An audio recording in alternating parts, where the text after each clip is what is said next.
Students हम बात करेंगे लंदन डिस्पर्जन फोर्सेस की कि लंदन डिस्पर्जन फोर्सेस क्या होती हैं। लंदन डिस्पर्जन फोर्सेस हमारे पास हम कह सकते हैं कि जी वीकेस्ट इंटरमोलिक्यूलर फोर्सेस होती हैं। ठीक है, यहाँ पे हम मेंशन करते हैं कि ये क्या है, वीकेस्ट।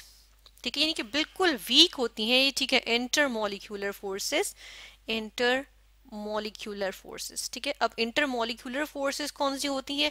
जो दो मॉलिक्यूल्स के दरमियान जो फोर्सेस एग्जिस्ट करती हैं, फोर्सेस ऑफ अट्रैक्शन। ठीक है, तो उनको हम क्या कहते हैं? इंटरमॉलिक्यूलर फोर्सेस कहते हैं या इंटरमॉलिक्यूलर फोर्सेस ऑफ अट्रैक्शन कहते हैं। ठीक है, तो ये जो लंदन डिस्पर्जन फोर्सेस हैं ये वीकेस्ट इंटरमॉलिक्यूलर फोर्सेस होती हैं। ठीक है, और ये वीकेस्ट क्यों होती है? क्योंकि ये हम मेनली कहते हैं कि ये मोस्ट ऑफ द टाइम ये किस में एग्जिस्ट करती हैं, ये हमारे पास आ जाती हैं जो नॉन पोलर मॉलिक्यूल्स होते हैं। ठीक है, ये पोलर मॉलिक्यूल्स में भी एग्जिस्ट करती हैं, लेकिन प्रोमिनेंट जो इसका हम रीजन देखते हैं, रीजन ऑफ एग्जिस्टेंस, ठीक है, तो वो हमें किस में नजर आता है? वो हमें नॉन पोलर मॉलिक्यूल्स में जो है वो नजर आता है। ठीक है, जिस तरह से हम देख लेते हैं कि हम एक एग्जाम्पल लेंगे कि हमने लिक्विफाइड नाइट्रोजन गैस का सुना है। ठीक है, कि नाइट्रोजन गैस को लिक्विफाई किया जाता है। ठीक है, नाइट्रोजन गैस, अब नाइट्रोजन में क्या है कि एक नाइट्रोजन जो है वो हमारे पास क्या होते हैं? N2 का मॉलिक्यूल। ठीक है, ये एक N2 का मॉलिक्यूल फर्ज करें हो गया। ठीक है, और यहाँ पे एक और हमारे पास N2 का मॉलिक्यूल आ गया। ठीक है, अब इनके दरमियान कोई ना कोई तो अट्रैक्शन होगी कि हम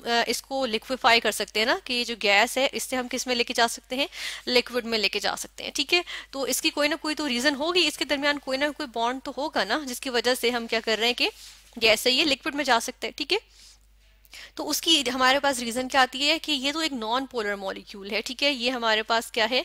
एक हम कहते हैं कि एक नॉन पोलर मॉलिक्यूल है। ठीक है, यहाँ पे हम इसको भी मेंशन करते हैं कि ये एक नॉन पोलर मॉलिक्यूल है। ठीक है, नॉन पोलर मॉलिक्यूल। इसी तरह हम सुनते हैं कि जी कार्बन डाइऑक्साइड गैस जो है, ठीक है, कार्बन डाइऑक्साइड गैस, ये भी हमारे पास क्या है? ये भी एक नॉन पोलर मॉलिक्यूल है। ठीक है, लेकिन इसके बारे में हमने क्या सुना है? इसके बारे में हम कहते हैं जी इससे हम क्या बना लेते हैं? इसको कूल करके हम इससे ड्राई आइस बना लेते हैं। ठीक है, यानी कूल करके डायरेक्ट ये गैस से किस में जाता है? ये जो है वो गैस से सॉलिड में जाता है। ठीक है, तो किस तरह से जा रहा है? इसके दरमियान, इनके दो कार्बन डाइऑक्साइड के मॉलिक्यूल्स के दरमियान कोई अट्रैक्शन होगी तो ये जा रहा होगा ना। ठीक है, तो उसको हम किस तरह से इस रीजन को सेटिस्फाई करते हैं? हम कहते हैं इसके दरमियान जो है वो लंदन डिस्पर्जन फोर्सेस हैं, या फिर इनको हम एक और नाम भी देते हैं, इनको हम कहते हैं instantaneous dipole induced dipole forces. ठीक है, यहाँ पे हम ले आते हैं कि इंस्टेंटेनियस डायपोल, ठीक है, और इंड्यूस्ड डायपोल फोर्सेस।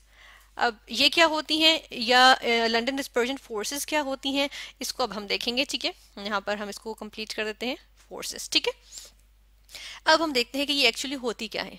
हमने कहा कि नॉन पोलर मॉलिक्यूल्स में भी एग्जिस्ट कर रही होती हैं। ठीक है, और इसके अलावा हम ये देखते हैं कि अगर कोई नॉन पोलर मॉलिक्यूल है, ठीक है, हम यहाँ पर बना लेते हैं, एक हमारे पास आ गया एक अदद नॉन पोलर, चले हमने एटम ही ले लेते हैं या मॉलिक्यूल ले लेते हैं। ठीक है, तो जिस तरह से चले हीलियम का ये हम यहाँ पर ले रहे हैं। ठीक है, ये हीलियम जो है क्योंकि वो भी नॉन पोलर होता है। ठीक है, तो हम कहेंगे कि जी बीच में इसका क्या आ गया? बीच में इसका जो है वो न्यूक्लियस आ गया। ठीक है, फर्स्ट करें न्यूक्लियस को, चले हम रेड से शो कर देते हैं कि ये किसका न्यूक्लियस आ गया। ठीक है, और साइड पे क्या है? इसके इलेक्ट्रॉन्स हैं। ठीक है, सॉरी, इसके जो आउट इसके अराउंड कौन क्या रिवॉल्व कर रहे हैं? इलेक्ट्रॉन्स। ठीक है, अब हीलियम में कितने होते हैं? दो होते हैं, चले हम ये दो ही बना देते हैं। ठीक है, ये एक आ गया, ये दूसरा आ गया। ठीक है, अब क्या है? ये इलेक्ट्रॉन्स रिवॉल्व कर रहे हैं, ठीक है ना, इसके अराउंड, इस न्यूक्लियस के अराउंड रिवॉल्व कर रहे हैं। तो होता क्या है? किसी टाइम इनके अंदर इसके इलेक्ट्रॉन्स की अनइक्वल डिस्ट्रीब्यूशन हो जाती है। ठीक है, किसी एक इंस्टेंट पे, क्योंकि ये तो रिवॉल्व कर रहे हैं ना, हो सकता है किसी एक इंस्टेंट पे ऐसा हो जाए कि ये दोनों इलेक्ट्रॉन्स जो हैं वो एक ही साइड पे, किसी एक रिवॉल्व करते हुए एक साइड पे हो। ठीक है, तो ऐसे में हम देख रहे हैं कि जी न्यूक्लियस जो है वो हमारे पास क्या है? वो थोड़ा सा इस तरफ को है, और हमारे पास अगर हम देखें यहाँ पर, ये हमारी लेफ्ट साइड बनती है। ठीक है, तो लेफ्ट साइड पे ये क्या है? लेफ्ट साइड पे जो है वो हमारे पास आ गए इलेक्ट्रॉन्स। ठीक है, अभी जो इलेक्ट्रॉन्स एक तरफ हुए हुए, तो ये क्या है? सॉर्ट ऑफ एक इंस्टेंट के लिए, ठीक है, फॉर एन इंस्टेंट, हम कह सकते हैं फॉर एन इंस्टेंट, किसी एक लम्हे के लिए क्या हुआ है? किसी एक लम्हे के लिए इलेक्ट्रॉन्स की अनइक्वल डिस्ट्रीब्यूशन हो गई है। ठीक है, अनइक्वल डिस्ट्रीब्यूशन, ठीक है, जो कि हम जिस तरह से यहाँ पे देख रहे हैं कि ये अनइक्वल डिस्ट्रीब्यूशन हुई है, तो इसमें क्या हो गया कि ये जो है वो सॉर्ट ऑफ डायपोल सा बन गया है। ठीक है, कि हम कह सकते हैं जी यहाँ पर हमारे पास पार्शियल नेगेटिव है। ठीक है, और यहाँ पर हमारे पास पार्शियल पॉजिटिव हुआ है। ठीक है, तो हमें देखते हैं कि जब ऐसा होता है ना, तो क्या होता है कि जो इसके अब ये हल्का सा हमारे पास स्लाइड सा पार्शियल नेगेटिव और पॉजिटिव आया ना, तो इसके सामने भी कोई एक हमारे पास हीलियम का एटम होगा, ठीक है। चले यहाँ से हम नहीं लेते, हम दूसरा ही बना लेते हैं, ठीक है, कि यहाँ पे हमारे पास इसके करीब ही, क्योंकि हीलियम के एटम्स मौजूद होंगे ना, ठीक है, तो हम देखते हैं जी करीब ही एक और हीलियम का एटम भी मौजूद होगा, ठीक है। इसके इलेक्ट्रॉन्स भी रिवॉल्व कर रहे हैं, ठीक है, इस तरह से ये रिवॉल्व कर रहे हैं। अब जरूरी तो नहीं हो सकता है इसकी इक्वल डिस्ट्रीब्यूशन हुई हुई दोनों तरफ इलेक्ट्रॉन्स की, ये एक न्यूट्रल ही हो, ठीक है। तो क्या होगा, ये जो इसके एक इंस्टेंट में जैसे ही इस लम्हे इसके अंदर अनइक्वल डिस्ट्रीब्यूशन की वजह से इसके अंदर डायपोल क्रिएट हुआ, ठीक है, सॉरी इसके अंदर पोल क्रिएट हुआ, ठीक है, इसके अंदर पोल्स क्रिएट हुए, तो वो क्या करता है, ये फौरन से इसके अंदर डायपोल क्या करता है, इंड्यूस कर देता है, ठीक है। यहाँ पे क्या हुआ, इंड्यूस कर दिया क्या चीज, डायपोल, ठीक है, यानी इसके अंदर डायपोल इंड्यूस हो गया, ठीक है, यानी कि दो पोल्स बन गए इसके अंदर, ठीक है, इसने इसके अंदर डायपोल इंड्यूस कर दिया, ठीक है। तो ये इस तरह से इंस्टेंटेनियस डायपोल, जो एक इंस्टेंट के लिए इसके अंदर डायपोल आया, ठीक है, और इंड्यूस डायपोल, इसकी वजह से इसने इसके अंदर डायपोल इंड्यूस कर दिया, ठीक है। अब जैसे ही इसके अंदर डायपोल इंड्यूस हुआ तो क्या हो जाएगा, हम देखते हैं कि यहाँ पर इसके अंदर भी कुछ डायपोल इंड्यूस होने पे क्या होता है कि हम कहते हैं जी, क्योंकि यहाँ न्यूक्लियस है ना से करीब, तो जो इलेक्ट्रॉन्स हैं, क्योंकि ये पार्शियल पॉजिटिव पार्ट बना हुआ है फॉर एन इंस्टेंट, तो ये इलेक्ट्रॉन्स इस तरफ को हो जाएंगे, ठीक है, और न्यूक्लियस जो है वो इस तरफ को हो जाएगा। थोड़ी सी इसकी जो है वो हम शेप चेंज करेंगे फिर, ठीक है, इसकी थोड़ी सी शेप चेंज होगी, हम कहते हैं चलें इसको हम थोड़ा इस तरह से बना देते हैं, ठीक है, ऐसे से आ जाएगा ये, ठीक है। और यहाँ पे हम इसको थोड़ा ठीक कर लेते हैं, ये हमारे पास इस तरह से आ जाएगा, ठीक है। और न्यूक्लियस कहाँ चला जाएगा, न्यूक्लियस दूसरे एंड पे चला जाएगा, ठीक है। अब हम क्या देख रहे हैं, क्या हुआ है कि एक इंस्टेंट के लिए, किसी एक लम्हे के लिए, just for a moment unequal distribution of electrons हुई, और हम कहते हैं कि जी इलेक्ट्रॉन्स एक तरफ चले गए और न्यूक्लियस जो है वो दूसरी तरफ है, ठीक है। तो हल्का सा हमारे पास पोल्स से बन जाते हैं हमारे पास, तो इसमें जो है वो हम कहते हैं बिल्कुल पार्शियल पॉजिटिव, स्लाइड नेगेटिव और पॉजिटिव साइड्स आ जाती हैं, पोल्स आ जाते हैं हमारे पास, ठीक है। अब एक लम्हे के लिए, इसमें तो एक लम्हे के लिए बना, लेकिन उसकी वजह से दूसरे में जो है वो पोल इंड्यूस हो गया, ठीक है।